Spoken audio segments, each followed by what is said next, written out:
Very good evening everyone. So आज हम करने वाले हैं traditional approach and MM approach. चलिए शुरू करते हैं। सो ट्रेडिशनल अप्रोच क्या है? ट्रेडिशनल अप्रोच को जो लेके आए हैं उनका नाम है इज़ारा सोलोमन। और इज़ारा सोलोमन जो है वो इनको लेके आए हैं। और ये जो हमारी अप्रोच है ये एनआई अप्रोच और एनओआई अप्रोच के बीच का एक कॉम्प्रोमाइज़ है। मतलब कि इनके बीच का एक फेज़ है जो ट्रेडिशनल अप्रोच है वो। इसमें 3 स्टेजेस होती हैं। फर्स्ट स्टेज जिसको हम इंक्रीजिंग वैल्यू स्टेज बोलते हैं, इसमें जब अगर हम अपनी वैल्यू ऑफ द फर्म को बढ़ाना चाहते हैं तो हमें कॉस्ट ऑफ कैपिटल को घटाना होगा। और ये सब कैसे होगा? डेट रेशियो को इंक्रीज़ करके।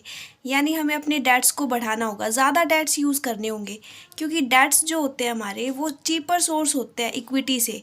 इक्विटी महंगी पड़ती है लेकिन डेट्स हमें सस्ते पड़ते हैं ना।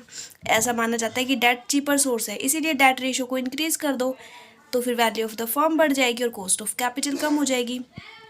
ओवरऑल कॉस्ट ऑफ कैपिटल जो होती है वो हमारी कम हो जाएगी। सेकंड ऑप्टिमल वैल्यू स्टेज है कि आप डेट को बढ़ा रहे हो लेकिन बढ़ाते बढ़ाते आप एक ऐसे पॉइंट पे पहुंच जाते हो जो कि optimum value of the firm, मतलब ऑप्टिमल पॉइंट आपका होता है। तो वो जो ऑप्टिमल पॉइंट है, इक्विलिब्रियम जो पॉइंट होगा हमारा होगा, उसमें मार्जिनल कॉस्ट ऑफ डेट और marginal cost of equity equal आ जाएगी। तो वो आपकी ऑप्टिमल वैल्यू ऑफ स्टेज कहलाएगी। ठीक है, जहाँ पे मार्जिनल कॉस्ट ऑफ डेट और marginal cost of equity equal आ जाए, मतलब एक ऐसे लेवल तक आपने बढ़ाया उसके बाद एक सेटिस्फाइंग जो पॉइंट है मतलब वो आ गया, that is optimal value stage.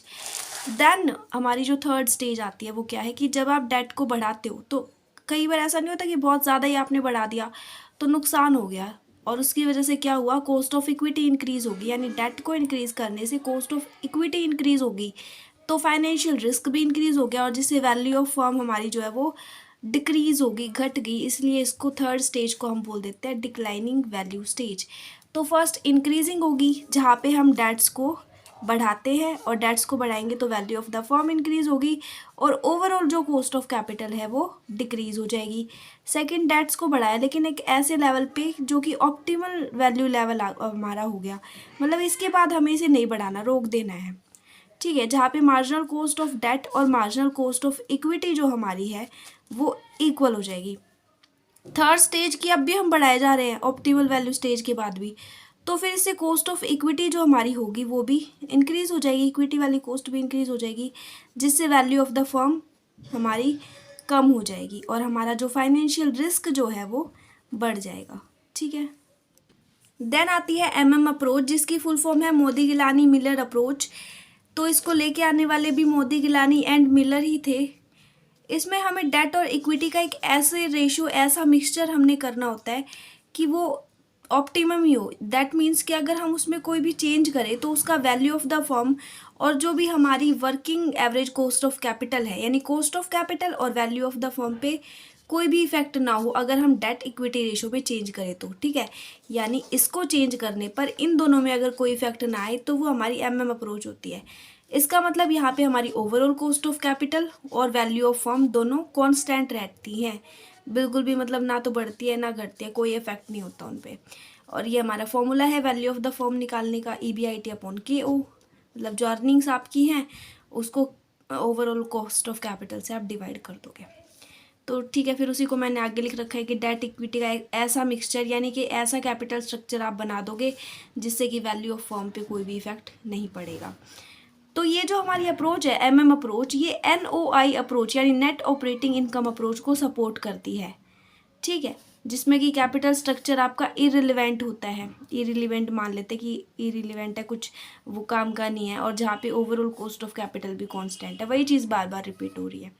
Assumption देखिए कि इसमें ऐसा माना जाता है कि परफेक्ट कॉम्पिटिटिव मार्केट है, कोई ट्रांजैक्शन कॉस्ट आपकी नहीं लगेगी, रिटेन्ड अर्निंग आपकी नहीं होंगी, किसी भी तरह का कॉर्पोरेट टैक्स नहीं लगेगा, इन्वेस्टर्स जो है उनकी एक्सपेक्टेशन सिमिलर है, सारे इन्वेस्टर सेम ही सोचते हैं कि फ्यूचर में हमें इतना मिलने वाला है, और इंटरेस्ट रेट जो है वो इक्वल रहेगी, चाहे आप उधार लो या फिर किसी को उधार दो, दोनों टाइम पे इंटरेस्ट रेट सेम रहेगी। मान लो यहाँ पे 10% पे उधार दे रहे हो तो 10% पे ही उधार लेना पड़ेगा, तो वो दोनों चीज़ें सेम रहेगी। बोरोइंग मतलब लेना, लैंडिंग मतलब देना।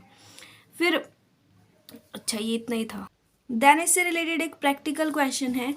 तो ये मान लेते हैं आपकी L फॉर्म है और ये मान लेते हैं U फॉर्म है। तो इसमें आप डेट का यूज़ कर रहे हो, इसमें आप मान लो इक्विटी शेयर्स का यूज़ कर रहे हो, तो 10% डिबेंचर्स है, मतलब 10% इंटरेस्ट पे कर रहे हो आप 8 लाख के डिबेंचर्स पर, और यहाँ पे आप इक्विटी शेयर्स यूज़ कर रहे हो। इसमें आपकी earning before interest and tax जो है वो 3 लाख रुपीज़ है, ठीक है, और यू में भी मान लो सेम ही है। और यहाँ पे आपकी कॉस्ट ऑफ इक्विटी पे जो परसेंटेज आपको मिलने वाली है वो 20% है, और यहाँ पे 16% है। तो ये आपका डेटा गिवन है। सॉल्यूशन करते हैं। EBIT लिख लिया दोनों का, एल का और यू का। इंटरेस्ट लेस कर दो, इसमें से तो लेस कर दिया क्योंकि इसके पास डिबेंचर था, लेकिन इसमें तो इंटरेस्ट था ही नहीं, किसी भी तरह का ब्याज नहीं था, तो ऐसे लगा के और फिर डायरेक्ट लिख देंगे माइनस करके। 80,000 कहाँ से आया?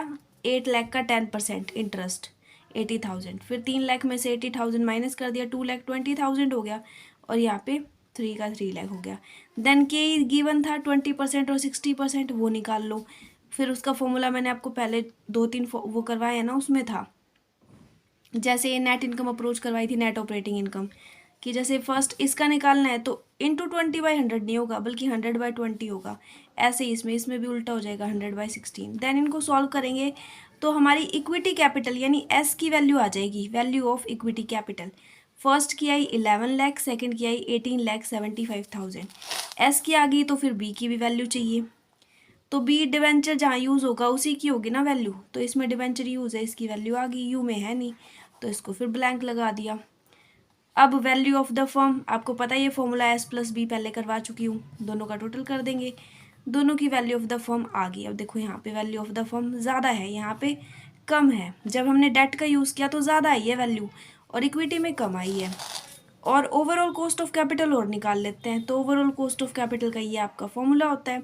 फॉर्मूले में वैल्यूज पुट करिए आपने, EBIT आपकी गिवन थी, दोनों की 3-3 लाख थी, ये आपका जो आंसर आया था वो मल्टीप्लाई 100। तो एल फॉर्म का और यू फॉर्म का, एल फॉर्म की कॉस्ट इतनी आई, यू फॉर्म की इतनी आई, तो एल फॉर्म की कॉस्ट कम है, अच्छी बात है, और वैल्यू ऑफ द फर्म ज़्यादा है, अच्छी बात है, और जो यू फॉर्म है उसकी वैल्यू ऑफ द फर्म कम है और कॉस्ट ज़्यादा है। दैट मीन्स कि हम अगर चूज़ करना चाहें तो एल फर्म को ही हमें चूज़ करना होगा।